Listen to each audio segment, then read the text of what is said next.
तो आज की क्लास में हम लोग क्या देखेंगे, डिफरेंशियल रिले क्या होता है। ठीक है, देखो डिफरेंशियल रिले क्या होता है, it will take the difference of two quantity. ठीक है, क्या करेगा, आपके दो क्वांटिटी के डिफरेंस को ये लेगा, ठीक है, उसे कंपेयर करके आपके रिले को ऑपरेट करवाएगा।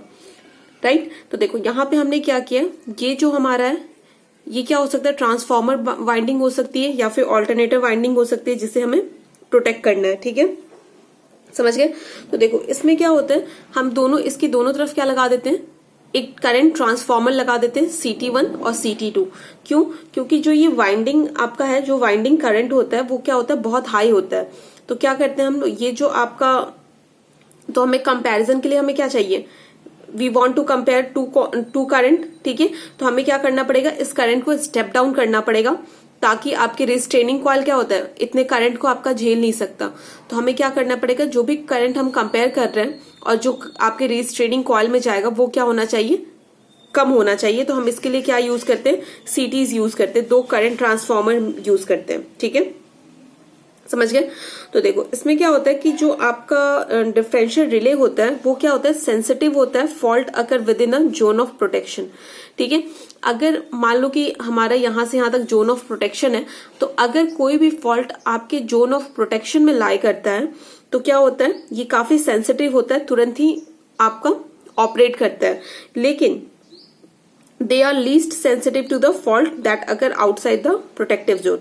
और अगर कोई प्रोटेक्टिव जोन से बाहर आपका कोई करंट मतलब फॉल्ट आपका आता है तो क्या होता है, लीस्ट सेंसिटिव होता है। ठीक है, समझ गए। तो अगर प्रोटेक्टिव जोन के अंदर आ रहा है तो क्या होगा, सेंसिटिव होगा, वेरी सेंसिटिव होगा। और अगर बाहर आ रहा है प्रोटेक्टिव जोन के तो लीस्ट सेंसिटिव होगा, मतलब ऑपरेट कर भी सकता है, नहीं भी कर सकता है। ठीक है, तो देखो ये कब ऑपरेट करता है, the most of the relay कब ऑपरेट करता है कि when any quantity exceed beyond the preset value. Right, over current relay में हमने देखा था वो कब ऑपरेट कर रहा था, when the current exceed the pre determined value. Right, अगर मोस्ट ऑफ द रिले क्या होता है, कब ऑपरेट करता है, जब कोई क्वांटिटी उसके प्रीसेट वैल्यू से, प्री डिटरमाइंड जो वैल्यू होती है उससे वो एक्सीड कर जाती है तो आपका रिले ऑपरेट करता है। जैसे कि हमने ओवर करंट रिले में भी देखा था, वो कब ऑपरेट कर रहा था, अगर जब करंट आपका जो आपका प्री डिटरमाइंड वैल्यू है या फिर पिकअप वैल्यू है जो हमने करंट सेट कर रखा है उससे अगर एक्सीड कर जा रहा था तो क्या हो रहा था, आपका रिले ऑपरेट कर रहा था। लेकिन आपका डिफरेंशियल रिले डिफरेंट है, ये कैसे ऑपरेट करता है, ये क्या करता है कि ये डिफरेंस लेता है आपके टू और मोर सिमिलर क्वांटिटीज का, इलेक्ट्रिकल क्वांटिटीज का। ठीक है, राइट, जैसे यहाँ पे CT1 है, CT2 है, तो ये क्या है, दोनों सिमिलर क्वांटिटी, सिमिलर मतलब इलेक्ट्रिकल क्वांटिटीज है। करंट का क्या कर रहा है, ये दोनों करंट का डिफरेंस ले रहा है। ठीक है, डिफरेंशियल रिले में, समझ गए। तो देखो डिफरेंशियल रिले क्या होता है, ये कब ऑपरेट करता है, differential relay is one that operates when there is a difference between two or more similar electrical quantities. ठीक है, exceeded the predetermined value. ये आपका जो डिफरेंशियल रिले ये कब ऑपरेट करेगा, जब दो सिमिलर इलेक्ट्रिकल क्वांटिटी का जो वैल्यू है, डिफरेंस है, वो किसी पर्टिकुलर जो आपका प्री डिटरमाइंड वैल्यू है, जो हमने वैल्यू सेट कर रखा है, अगर उससे एक्सीड कर जाता है तो आपका ये रिले, डिफरेंशियल रिले ऑपरेट करेगा। ठीक है, तो देखो इसमें क्या है, डिफरेंशियल रिले में क्या होता है, आपके दो करंट मतलब क्या होता है, there are two current coming from the two parts of electrical power circuit. ठीक है, दो करंट आ रहे हैं, समझ गए। अब देखो यहां से क्या आपका I2 जाएगा। राइट, तो देखो ये क्या हो, ये आपका क्या है, this one is operating coil. ठीक है, ये आपका क्या है, ऑपरेटिंग कॉइल है। तो देखो CT1 से क्या आ रहा है आपका, यहाँ पे I1 आ रहा है, और CT2 से क्या निकल रहा है आपका, I2 निकल रहा है। राइट, मतलब CT2 के और कौन जा रहा है, I2। यहां से इस जंक्शन पे देखेंगे, इस नोड पे, मान लो ये नोड N है। ठीक है, तो इस नोड पे आप क्या लगाओगे, KVL लगाओगे। तो मान लो कि यहाँ पे जो करंट जा रहा है तो KCL लगाओगे। KCL क्या होता है कि incoming, sum of incoming current is equals to sum of outgoing current. ठीक है, तो देखो ये क्या आपका इनकमिंग करंट, यहाँ पे क्या एट नोड N, देखो आप इनकमिंग करंट कौन सा है, इस नोड में, नोड के अंदर कौन सा जा रहा है, ये जा रहा है, तो क्या हो जाएगा I1 और कोई इसके अंदर जा रहा है, नहीं जा रहा है। ये क्या रहा है, इस नोड से बाहर निकल रहा है और ये भी इस नोड से बाहर निकल रहा है। तो क्या हो जाएगा आपका कि मैंने क्या बोला, केसीएल क्या होता है कि sum of entering current is equals to sum of leaving current. ठीक है, तो देखो तो क्या हो जाएगा, एंटरिंग करंट क्या है, sum of leaving, entering current is equal to sum of leaving current. तो एंटरिंग करंट क्या है I1 equals to living current क्या है I2 प्लस ये आपका ऑपरेटिंग कॉइल का करंट। ठीक है, तो ऑपरेटिंग कॉइल में करंट क्या हो जाएगा आपका, कितना जाएगा I1 माइनस I2। समझ गए। तो रिजल्टेंट करंट जो होगा आपके रिले कॉइल से, जो आपका ऑपरेटिंग कॉइल है, रिले कॉइल है, वो क्या हो जाएगा I1 माइनस I2। ठीक है, समझ गए। तो क्या है आपका जो रिजल्टेंट आपका करंट है जो आपके रिले कॉइल से फ्लो करेगा, वो क्या कुछ नहीं है बल्कि क्या है, that is a summation of current that is coming from the two different parts of electrical power circuit। ठीक है, समझ गए। ये क्या इनकमिंग है तो हमने प्लस ले लिया, आउटगोइंग है तो माइनस ले लिया, तो समेशन है। ठीक है, यहां तक हो गया। अब देखो, अगर आपके सिस्टम में कोई भी फॉल्ट नहीं है तो क्या हो जाएगा, जो आपका करंट मतलब करंट का जो सम होगा वो क्या हो जाएगा, 0 हो जाएगा। ठीक है, क्या होगा I1 इक्वल्स टू I2 होगा। तो इन दोनों का क्या हो जाएगा, समय मतलब I1 माइनस I2 अब क्या हो जाएगा, 0 हो जाएगा। तो क्या हो जाएगा कि जो एट नॉर्मल जो कंडीशन होगा, ऑपरेटिंग कंडीशन, वहां पे क्या हो जाएगा, दोनों का सम 0 होगा, क्योंकि I1 इक्वल्स टू I2 हो जाएगा। कोई फॉल्ट नहीं आया, जो करंट आप यहां से जा रहा है वही करंट यहाँ पे निकल के आ रहा है। ठीक है, अब देखो क्या होगा, क्योंकि देखो इस ट्रांसफॉर्मर ये वाइंडिंग है, तो इस वाइंडिंग से क्या हो रहा है, करंट I1 जा रहा है और यहाँ पे क्या मिल रहा है I2। तो अगर कोई फॉल्ट नहीं है, अगर कोई फॉल्ट आ जाता है तो क्या हो जाएगा, अगर मान लो यहाँ पे कोई फॉल्ट आ जाता है, ठीक है, तो यहाँ पे जो मान लो यहाँ करंट तो I1 आ रहा है, लेकिन फॉल्ट के कारण भी कोई करंट होगा तो I2 क्या हो जाएगा, डिफरेंट हो जाएगा।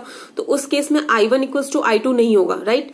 अगर कोई फॉल्ट नहीं है तो अगर यहाँ से जो करंट जा रहा है तो वही करंट हमें यहाँ पे मिलेगा। तो उस केस में आपका दोनों का सम क्या हो जाएगा, क्योंकि I1 इक्वल्स टू I2 हो जाएगा तो दोनों का सम क्या हो जाएगा, 0 हो जाएगा, राइट। तो क्या हो जाएगा, there will be no current flowing through the relay coil. ठीक है, at normal operating condition there is no current flow through a relay coil.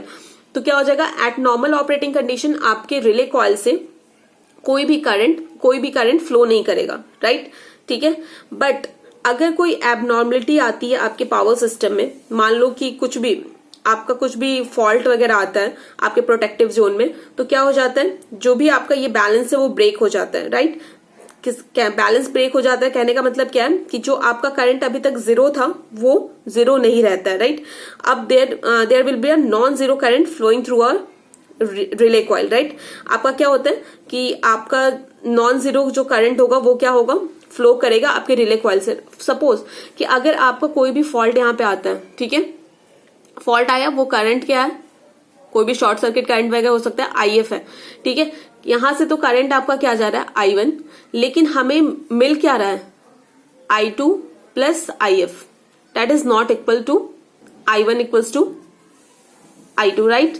यहां पे भी क्या हो जाएगा हमें, तो यहाँ पे क्या हो जाएगा, अगर कोई आपका फॉल्ट आता है तो उसका मतलब क्या है कि आपका I1 और I2 क्या है, इक्वल नहीं है। दैट्स मीन कि there will be a non zero current that will be flowing through a relay coil. तो क्या हो जाएगा, रिले कॉइल से क्या फ्लो कर रहा था, I1 माइनस I2।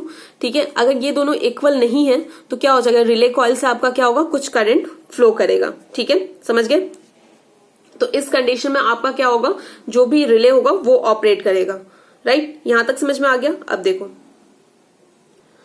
देखो इसमें कंडीशन है, जो हम सीटीज यूज करते हैं,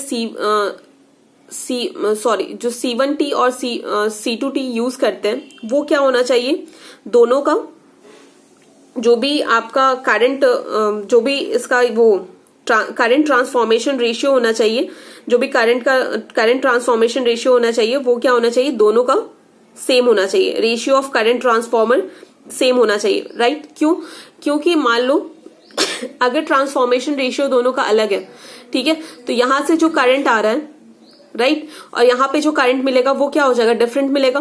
तो उस केस में भी आपका क्या हो जाएगा, यहाँ पे जो करंट होगा I1 is not equals to I2 होगा, क्योंकि दोनों का क्या है, दोनों का जो ट्रांसफॉर्मेशन रेशियो है, दोनों का जो रेशियो है वो क्या है, अलग अलग है। ठीक है, तो अगर आपका रेशियो अलग है, अगर आपने रेशियो अलग ले रखा है, रेशियो ऑफ करंट ट्रांसफॉर्मर अलग है, तो क्या हो जाएगा, यहाँ पे जो करंट फ्लो करेगा और यहाँ पे जो करंट आपका इस वाइंडिंग के थ्रू जो आ रहा है वो क्या होगा, डिफरेंट होगा।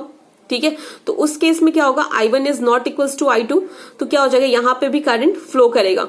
तो अगर मान लो आपका कोई फॉल्ट नहीं भी आता है तो भी क्या हो जाएगा, आपका जो ऑपरेटिंग कॉइल है वो ऑपरेट कर जाएगा। ठीक है, तो इसे अवॉइड करने के लिए हम क्या लेते हैं कि जो आपका यहाँ पे जो करंट रेशियो है, मतलब जो भी आपका करंट ट्रांसफॉर्मर का जो रेशियो है वो दोनों का रेशियो हम क्या लेते हैं, सेम लेते हैं। ठीक है, समझ गए, क्योंकि अगर नहीं होगा तो क्या होगा, इन दोनों का मैग्नीट्यूड मैच नहीं करेगा। ठीक है, समझ गए यहां तक। अब देखो, तो देखो क्या होगा कि अगर आपका जो आपका रिले कॉइल है तो उसके थ्रू, आपके ऑपरेटिंग कॉइल के थ्रू अगर कोई करंट फ्लो करता है, इफ द इसके करंट क्या हो रहा है, इसके थ्रू क्या कौन सा करंट फ्लो कर रहा है, डिफरेंस फ्लो कर रहा है दोनों का, तो if the difference is more than the pickup value of the relay it will operate. ठीक है, क्या होगा कि अगर आपका जो डिफरेंस है वो जो आपका पिकअप वैल्यू से ज्यादा होगा तो क्या हो जाएगा, आपका ऑपरेटिंग कॉइल ऑपरेट करेगा और जो सर्किट ब्रेकर है वो आपका क्या हो जाएगा, ओपन हो जाएगा to isolate the protective equipment of the system. ठीक है, आपके सिस्टम को प्रोटेक्ट करने के लिए क्या हो जाएगा, सर्किट ब्रेकर दोनों क्या हो जाएगा, ओपन हो जाएगा और इस पार्ट को क्या कर देगा, आइसोलेट कर देगा। ठीक है, यहां तक समझ में आ गया। तो ये था आपका डिफरेंशियल रिले, समझ गया यहां तक। अब देखो, तो देखो यहां तक समझ में आ गया। तो मैंने सीटी है आपका, सीटी रेशियो मैंने कितना ले लिया, दैट इज के। ठीक है, सीटी रेशियो जो भी आपका करंट ट्रांसफॉर्मर रेशियो है वो मैंने क्या ले लिया, के ले लिया। तो यहां से I1 करंट आ रहा है तो यहाँ पे क्या हो जाएगा, I1 by K2 I1 by K, और यहाँ पे क्या हो जाएगा, यहाँ पे अगर I2 जा रहा है तो यहाँ पे क्या हो जाएगा, I2 बाई K। राइट, यहां तक समझ में आ गया। तो यहाँ पे हमें क्या मिलेगा, I1 minus I2 by K। ठीक है, तो आपका रिले कब ऑपरेट करेगा, when I1 minus I2 by K is greater than I pickup। ठीक है, जब इन दोनों का डिफरेंस आपके I पिकअप जो भी प्री डिटरमाइंड वैल्यू है उससे अगर बड़ी आएगी तो आपका रिले ऑपरेट करेगा। ठीक है, तो देखो ये समझ गए कि when I1 minus I2 upon K is greater than pickup current then relay will operate। ठीक है, लेकिन हमने क्या कंडीशन देखा था कि अगर आपका ट्रांसफॉर्मेशन रेशियो इक्वल नहीं होता है तो क्या होता है, अगर ट्रांसफॉर्मेशन रेशियो आपका इक्वल नहीं होगा तो भी क्या होगा, हमारा रिले ऑपरेट कर जाएगा। राइट, यहां तक समझ में आ गया। अब देखो, अगर आपका जो भी ट्रांसफॉर्मर है अगर ये नॉन आइडेंटिकल है तो क्या हो जाएगा, ये दोनों करंट इक्वल नहीं होंगे, आपका रिले ऑपरेट कर जाएगा। राइट, तो इसे अवॉइड करने के लिए हम क्या करेंगे, तो इसके लिए हम क्या करेंगे, एक रीस्ट्रेनिंग कॉइल लगाएंगे। राइट, यहाँ पे 2 रीस्ट्रेनिंग कॉइल लगाएंगे। ये क्या हो जाएगा, NR/2 और ये हो जाएगा NR/2। ठीक है, और ये क्या हो जाएगा अपना N0। समझ गए। तो रीस्ट्रेनिंग कॉइल क्या होगा, आपके ऑपरेटिंग कॉइल को क्या हो जाएगा, ऑपरेट करने से रोकेगा। ठीक है, एक ये टॉर्क प्रोड्यूस करेगा जो आपके ऑपरेटिंग कॉइल को ऑपरेट करने से रोकेगा अगर कोई फॉल्ट नहीं है आपका सिस्टम में। तो क्या हो जाएगा फिर, तो देखो आपका रीस्ट्रेनिंग कॉइल क्या करेगा, इट प्रोड्यूस अ टॉर्क और force which oppose the torque of operating coil. ठीक है, तो देखो क्या होगा यहाँ पे,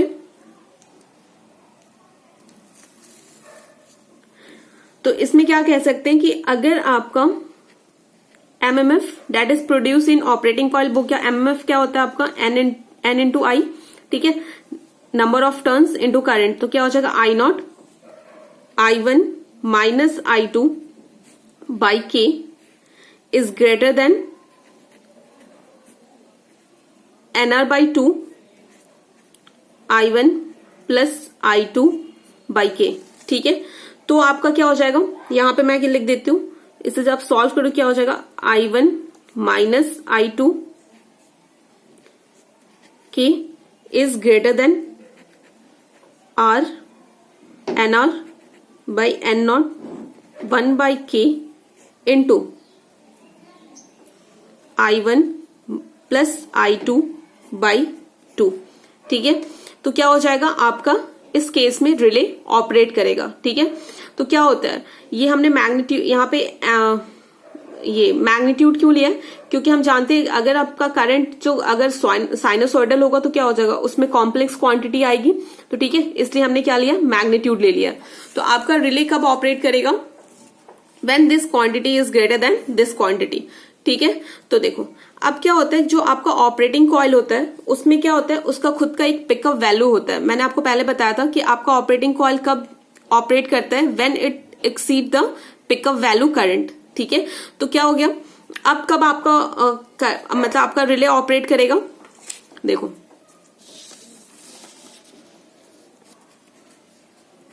I1 minus I2 by K, ठीक है, is greater than equals to NR upon N0 into 1 by, यहां पर अंदर मैं ले लेती हूँ उसे, क्या हो जाएगा 1 प्लस I2 K2, ठीक है, प्लस I पिकअप। क्यों, क्योंकि आपकी जो कॉइल है, आपका जो ऑपरेटिंग कॉइल है, उसका भी क्या कुछ पिकअप वैल्यू हमने सेट कर रखा है, उसका खुद का पिकअप वैल्यू होता है। तो when this quantity is greater than this quantity और equals to this quantity, then relay will operate. ठीक है, अगर आपने रीस्ट्रेनिंग कॉइल करंट मतलब कनेक्ट नहीं कर रखा है तो आप क्या कर दोगे, एनआर को 0 कर दोगे। ये वाली जो टर्म है एनआर को आप 0 करोगे तो क्या हो जाएगा, पहले वाला टर्म मिल जाएगा आपका। तो व्हेन एनआर इक्वल्स टू 0, ठीक है, when your restraining coil is not connected then the put NR equals to 0। तो आपको क्या मिल जाएगा, I1 minus I2 by K is greater than equals to I pickup. Right, पहले वाला मिल गया। तो ये था आपका डिफरेंशियल रिले। ठीक है।